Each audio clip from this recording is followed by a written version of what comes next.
Would you tell me about the mission of 23andMe? Yeah, so 23andMe started after I'd spent 10 years working on Wall Street, and I'd sort of learned that the healthcare industry is not really focused on what's about you. It's a system that focuses on and makes money on, sickness.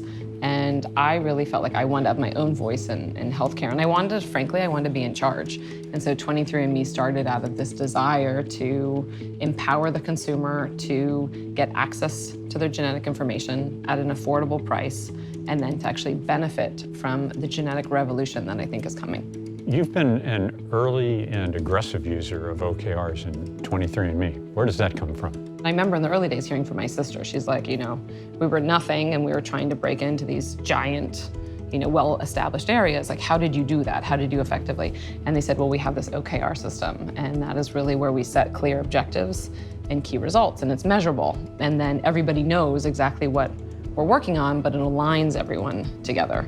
And so that's how we heard about it, and we're probably an interesting story for you because we used OKRs and then we stopped for a while. Yes. And I almost look at that as like the dark ages, where we lost our way a little bit. We started doing projects, we were doing too much. And a couple of years ago, I had sort of a clean sweep within the company, and we brought back OKRs. And I think it's been transformative for the company. How does it affect the culture?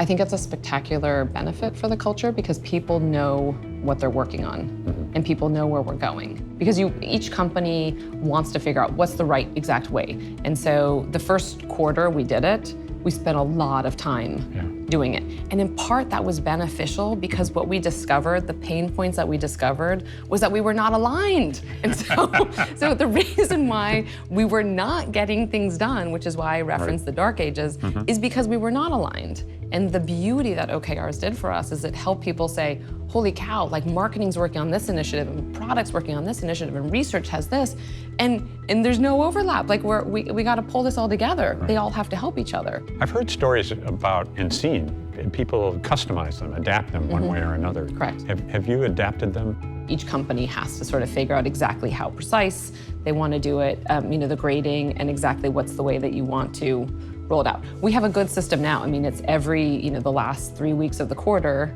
we have, you start the grading process, we have a discussion process, and then the week before the end of the quarter, we roll it out to the whole company.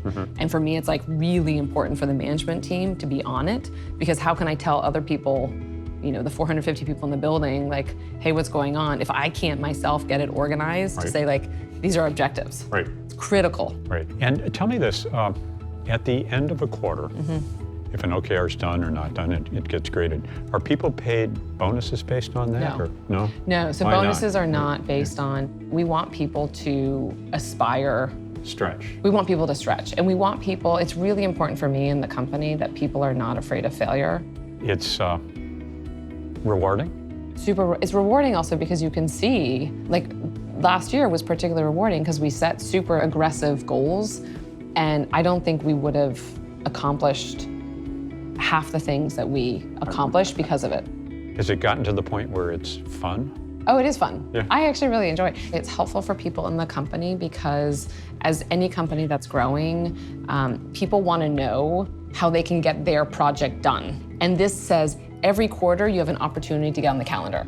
I think one of the other big things that's helped us do is in the past, in the dark ages when we didn't have them, lots of projects would get in. It was hard to say no to an opportunity. Yes. And I think what has happened now is it helps people really clearly say no to other opportunities. So for decision making, and especially at the team level, an opportunity can come in and people can say, no, we're not gonna work on that, it's not part of the OKRs. Right. And we hear that, it's become part of the language within this building. Right, it's a fascinating cultural combination of consumers and consumer marketing and science. We're an unusual company because we really combine hardcore science, and then I have a very consumer-focused marketing team. And that's also what makes it fun, because I think people see healthcare as the last area that has not been disrupted yet. Yes. And you have to be really focused to actually make that happen.